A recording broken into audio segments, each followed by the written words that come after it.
how do we leverage on technology to make it easier and much more transparent for us to work with citizens.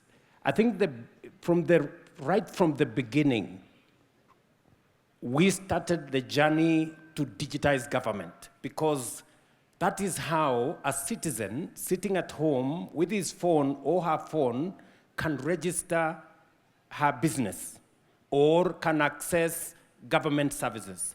That is the reason why when we came into office, we had only 370 government services digitized. Today, we have 23,000 government services digitized. Citizens can access government service, number one. Number two, we also digitized government payments.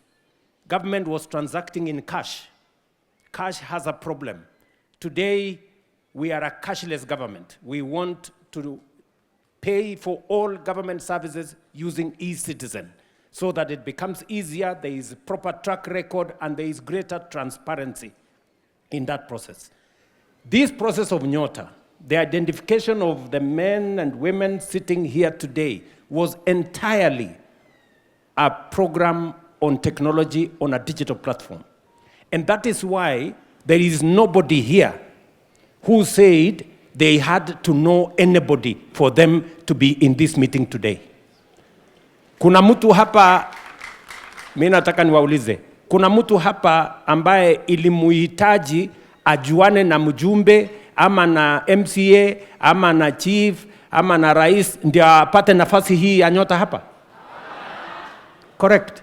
There is nobody here who had to seek any assistance from anybody. It was you na simu yako, alafu unajipanga hapo. So that is the power of technology. It empowers citizens to be able to make decisions independently. And today, you are going to walk away here with some resources to escalate your business. Because you stepped forward, not because you knew anybody, not because you were assisted by anybody. It is because you identified an opportunity and you went for it. That is the power of technology. It is also the reason why I made a commitment that we are going to remove millions of people in Kenya who had been condemned to blacklisting by credit rating agencies. Today, we have removed 7 million Kenyans from CRBs. And on top of that, we have many Kenyans today getting credit that is affordable, both in our program of Financial Inclusion Fund. The Hustler Fund today is servicing. Imagine we have moved from 7 million people who were in CRB, we now have 7 million people who are repeat customers borrowing from the Hustler Fund. And we have another 2 million people who are borrowing consistently from Hustler Fund.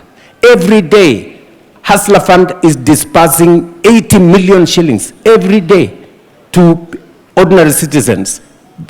It may not be a lot of money, but it is making a difference.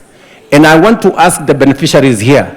Mimi nitawaeleza vile hiyo 25,000 alafu hiyo ingine inakuja 25,000, vile mnaweza kukopa 50,000, 1,100, 1,150 mkisonga mbele na biashara zenu.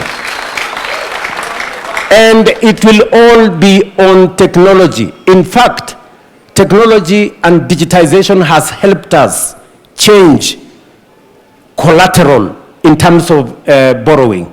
Today, many of you have a credit history. Today, you are credit worthy because you have a credit history, because you have borrowed under Hustler Fund. So we are going to move forward together. I know we have to conclude this session. Hawa watu wanangojea maneno, si ndio? Kwa hivyo tutapunguza hii ndio tuendelee na hiyo ingine. We have another big infrastructure that we are developing. As a government, realizing the importance of technology, we are rolling out fiber optic across Kenya. We set out to roll out 100,000 kilometers. Today, we are at 30,000 kilometers. Let me tell the young people who are here, you also have an opportunity in our Jitume centers, in our Ajira centers, in our ICT hubs. We have asked every member of parliament to build at least one ICT hub in every ward, the same way we have identified these good people from every ward, because we want to equip that ICT hub. And we want a minimum of between 200 and 300 young people to access digital jobs, engage in digital commerce or e-commerce, and also to participate in growing our economy using those structures. That is the future of technology, and that is why we are saying technology democratizes opportunity. It makes it possible for everybody, without having to know this or that person, without connection, without reference, that you can access opportunity and you can succeed in life. And I am very proud that we are making this progress together. And the transparency that comes with this process is what is the game changer in the whole process. Kwa sababu hatutaki Kenya ambayo lazima ujue mtu, ulipe kinua mgongo kwa mtu ndio upate chochote katika hii taifa letu la Kenya. Because this is how we are going to cut out corruption. This is how we are going to deal with brokers and middlemen and everybody who wants to stand in the way of opportunity for the young people in our society. And therefore, this is going to inform government opportunities going into the future,